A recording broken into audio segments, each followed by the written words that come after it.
Hello and welcome to the interview. I'm pleased to welcome a distinguished figure in U.S. foreign policy making.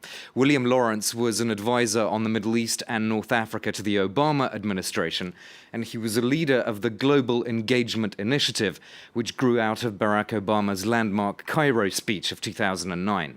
Lawrence has also been North Africa Director for International Crisis Group and for Control Risks Group. He's been involved in numerous projects in that region relating to science, technology, and the environment. Dr. Lawrence has taught at the universities of George Washington, Georgetown, Johns Hopkins, the Fletcher School of Law and Diplomacy, and numerous other institutions. Welcome to the program. It's nice to be here. Let's start with this new administration in the United States, and particularly I'm interested in what you think about the controversial recent raid that Donald Trump ordered in Yemen, the anti-terrorist operation. Is this the shape of things to come, do you think, in countries like Libya and Yemen, which have these chaotic situations? Yes and no. I think that the Yemen operation had its own idiosyncrasies, and of course it grew out of the Obama administration and the military leaders who advocated for it. I mean, if you know anything about these military operations, the battle plan changes as soon as there's first engagement and things go wrong. But I think the main question is there were a lot of civilians killed in Yemen, and will a lesson be learned or not? And I think the lesson probably will be learned that rash actions that put civilians at risk don't make for good politics and publicity. I think Trump is very interested in his image, and so I think he probably will avoid rash actions of this kind. On the other hand, he likes to be unpredictable. So expect the unexpected with Trump. He may be doing things that we don't see coming to make a point. Do you think he has any sort of view on North Africa of how to engage with that region? I don't think he has a specific view. Certainly, he and the people advising him now don't specifically know that much about North Africa. I would say that there are sort of three factions in the Trump administration. There's the ideological faction, let's say the business faction, and the military faction. And most of the knowledge of the world comes from the military side. And of course, within the military side, you've got your realists and you've got your more ideological types, the different theories of engagement in the world. But on many, many issues, it's going to be in this administration, the military people who are often bringing the continuity from the Bush and Obama administration and trying to walk the Trump administration back from some of the more extreme positions that it took during the campaign. So it sounds like you're saying he's going to be listening to the military people a lot. What do you think that means in terms of America first and not engaging in nation building in a country like Libya, for example? Well, Trump keeps flip-flopping on this, and just as his positions on the EU have been all over the map, I expect his positions on nation building versus more isolationist approach to policy are going to be switching in a conjunctural way. Trump's not an ideologue. Trump is someone who looks for opportunities, and I think the aggressive people with policies to advocate in his entourage will be advocating those policies. There's a question about how he's going to deal with Tunisia's administration and Nahda party. There's a question about how he's going to deal with Libya. Certainly, he's back and forth on Russia. And Russia-Libya is a big question mark right now. How much the U.S. having ceded a lot of turf to the Russians in Syria, are they going to want to cede turf to the Russians in Libya? And I suspect the argument against Russia and Libya will probably get the upper hand.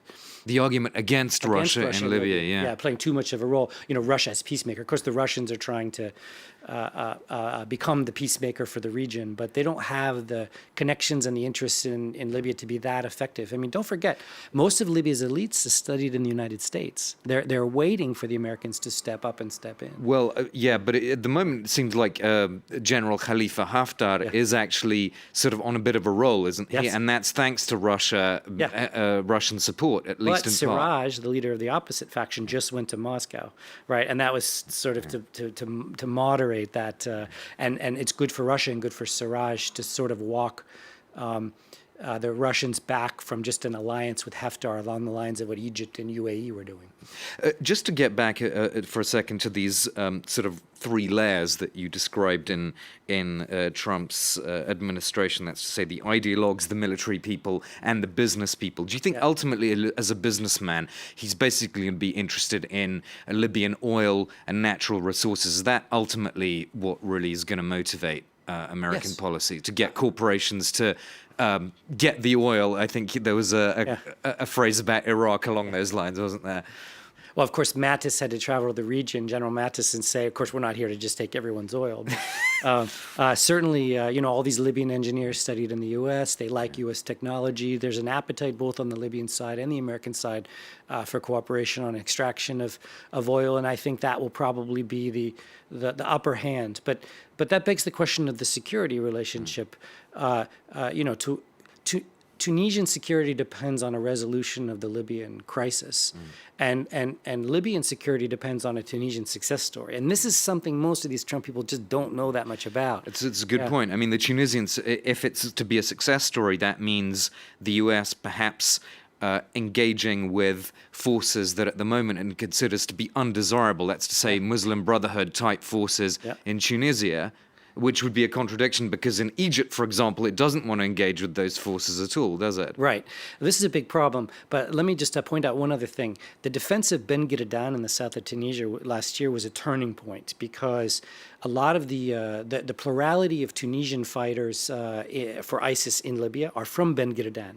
And they thought it would be easy to take Ben Giridan. And you may remember the U.S. airstrikes last February in Sabratha were to stop the attack on southern Tunisia. My Tunisian contacts tell me the defense of Ben Giridan had the highest level of intelligence cooperation that Tunisia had ever seen with the U.S., and they really drew the line.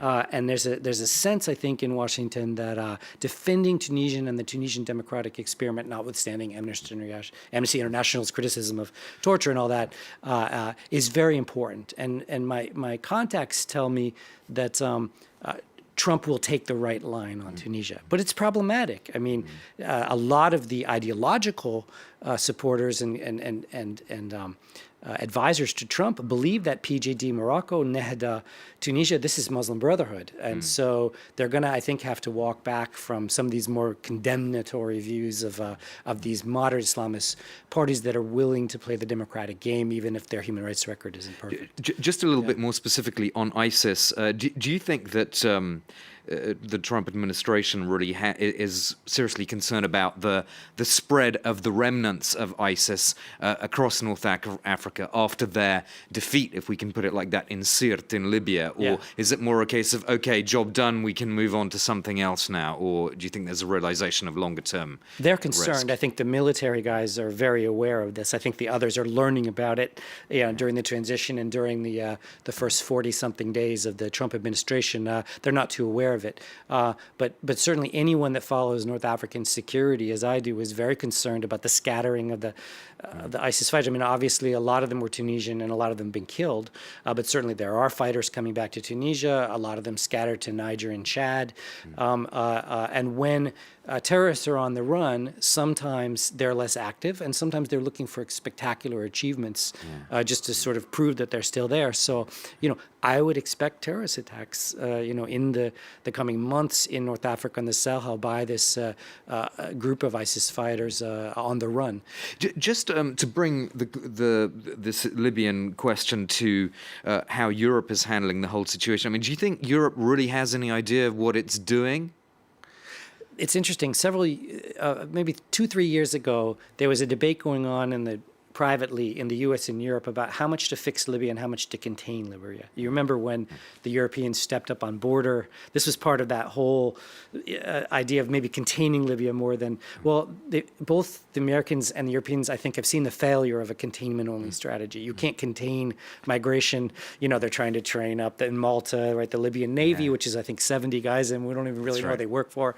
So you can't really contain. Way of putting it. We can't really contain Libya.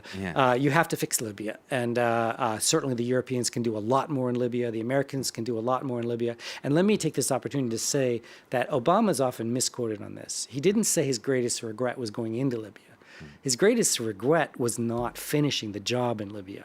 And the reason why the Americans had such a light footprint in Libya following the conclusion of the 2011 conflict was the Libyans didn't want foreigners. So it was very much the Libyans' fault more than it was the Europeans and the Americans. Well, of course, the criticism was that, and you were advising the administration during this time, that they went in very half-heartedly in the first place. I mean, in 2011. Very light footprint, and But people often say, for example, on the left, and most of my friends are on the left, that there was no plan. I was on all 5 working groups. There were great plans for Libya. It's just none of that was accomplished because the Libyans were never ready. And I've been dealing with the Libyans since the 2004 rapprochement. I've been on the pointy edge of engagement to Libya. The Libyans always have a reason to wait till the ministers appointed, wait till we have a new plan, wait till this, wait till that. There's always a reason not to work on Libya. So with the Libyans, you always have to work on it while pretending not really to be so finalizing. In Obama's defense, you would argue that there was a plan post-2011 intervention, but the US didn't have a partner, really. Right, and they should have pushed harder. I mean, if I'd been in the government at that time, I would have been pushing a lot harder. Of course, the US ambassador was killed, my good friend Chris Stevens, and there were other issues there. But certainly, even now, Libya is solvable. Let me also just mention something I think you might find interesting. At the time, everyone was saying the involvement in Libya was terrible and the non-involvement in Syria would turn out better. There were 71 civilians killed by NATO, 71 too many in the operation 2011, and maybe 7,000 dead in the war. We're now at 500,000 dead in Syria, right? And millions scattering. Syria is not a better story. Right. So the answer here is not non-interference of Western powers. It's Western powers doing a better job when they do go in. Okay, we'll have to end it there. Thank you so much for your insights, William Lawrence from the Elliott School of International Affairs at George Washington University. That's all for this edition of The Interview on France 24.